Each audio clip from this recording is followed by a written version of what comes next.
భారతంలో 3 స్నేహాలు ఉంటాయి: విఫల స్నేహం, సఫల స్నేహం, సుఫల స్నేహం. విఫల స్నేహం అంటే ద్రౌపదుడు, ద్రోణాచార్యులు ఏదో చదువుకున్నప్పుడు కొన్నాళ్ళు కలుస్తున్నారు, కానీ పెద్ద అయిన తర్వాత ఒకరికొకరు వ్యతిరేకం అయ్యారు. అది కురుక్షేత్ర యుద్ధానికి కారణమైంది కూడా. అంచేది విఫల స్నేహం. అది కాలేజీలో హాస్టల్లో ఉన్నప్పుడు మంచాల మీద పడుకోవడం, కంచంలో దొండ, ఇవన్నీ స్నేహాలు కావు.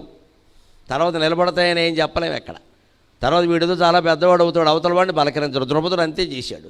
ద్రోణాచార్యులు వెళ్ళి అశ్వత్థామకి పాలు లేకపోతే బ్రాహ్మడు కాబట్టి ఏవో 2 ఆవులు ఇవ్వయ్యా అంటే, నువ్వెవడవయ్యా బక్కబాపనోడు, నువ్వు నాకు ఫ్రెండ్ ఎవడు, అవతల బొమ్మన్నాడు. ఆయనకు ఒళ్ళు మండింది. ఆయన పరాక్రమం తర్వాత చూపించాడు. ఆయన కొట్టలేదు, అర్జునుడి చేత కొట్టించాడు. కారణం విఫల స్నేహం. సఫల స్నేహం అంటే జీవితాంతం వీళ్ళిద్దరూ స్నేహంగా ఉంటారండి, బాగానే ఉంటుంది. అదే సఫల స్నేహం. కర్ణ దుర్యోధనులు ఎంత స్నేహం అంటే వాళ్ళకి అనుమానాలు రప్పించడానికి ఎవరు ఎంత ప్రయత్నం చేసినా ఎవరూ లొంగల. కృష్ణుడు కూడా ప్రయత్నం చేశాడు, నీ పుట్టుకిదయ్యా అని చెప్పాడు, ఆయన కర్ణుడు లొంగల. అంటే ఆ స్నేహం సఫలమైంది, కానీ దేశాన్ని నాశనం చేసింది, యుద్ధానికి కారణమైంది. అంటే మేము జీవితాంతం స్నేహంగా ఉన్నామండి, 20 ఏళ్ల పాటు స్నేహం అండి మాకు. 20 ఏళ్ల వయస్సులో 70 ఏళ్లప్పుడు కూడా మేము ఫ్యామిలీ ఫ్రెండ్స్ అండి. వాళ్ళ ఇంట్లో ఏదైనా వస్తే మేము పెడతామండి, మా ఇంట్లో ఏదైనా వస్తే వాళ్ళు వస్తారండి. ఇది కొంతవరకే ఉపయోగం అమ్మా. మీ స్నేహం వల్ల దేశం ఏమన్నా మేలు బాగుపడిందా? మీ స్నేహం వల్ల ధర్మానికి ఏమన్నా మేలు జరిగిందా?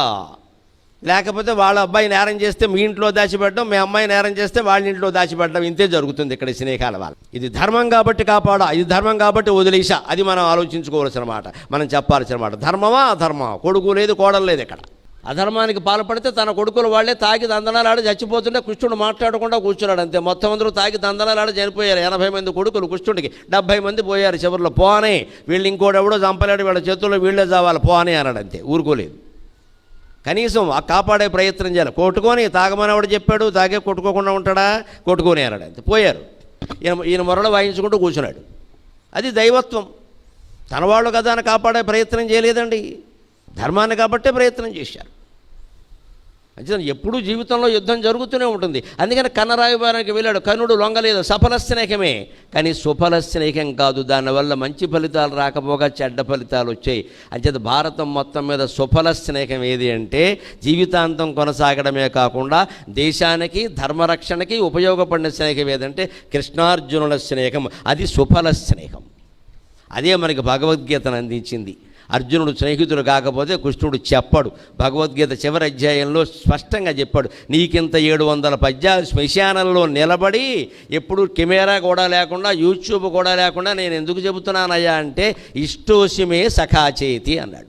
నువ్వంటే నాకు ఇష్టం, నువ్వు నా స్నేహితుడివి, నువ్వు ధర్మాన్ని కాపాడాలి, అందుకోసం నీకు చెబుతున్నానయ్యా అన్నాడు. ఆ భగవద్గీత మనకి ప్రపంచమంతా ఆరాధింపబడే గ్రంథమైంది. భారతదేశం అంటే భగవద్గీత అని గర్వంగా చెప్పుకోగలుగుతున్నామంటే దానికి కృష్ణార్జునుల స్నేహం కారణం. లేకపోతే కృష్ణుడు చెప్పడానికి ఏం లేదు, అర్జునుడు వినడానికి ఏం లేదు, మనం ఘంటసాల గారిలాగా పాడడానికి కూడా ఏం లేదు ఇక్కడ. మేమెవరో ఆధ్యాత్మిక ఉపన్యాసాలు ఇచ్చామన్నా బతుకుతున్నామంటే మా ప్రధాన ఆధారం భగవద్గీతే. అర్జునుడు అడగకపోతే, కృష్ణుడు చెప్పకపోతే మాకేముంది ఇక్కడ చెప్పడానికి? అది ప్రధానమైన గ్రంథం. అది అంతటి గ్రంథం వచ్చింది అంటే, అంతటి ఉపదేశం వచ్చిందంటే కృష్ణార్జునుల స్నేహం. అంటే మన స్నేహం దేశానికి ధర్మానికి ఉపయోగపడాలి, కానీ మన వ్యక్తిగత ప్రయోజనాలకు ఉపయోగపడడం ఏంటండి? క్విడ్ ప్రోకో అంటారు రాజకీయాల్లో, నీకు ఇది చేస్తా నాకు ఇది చేయి, అలాగే అవుతుంది అది.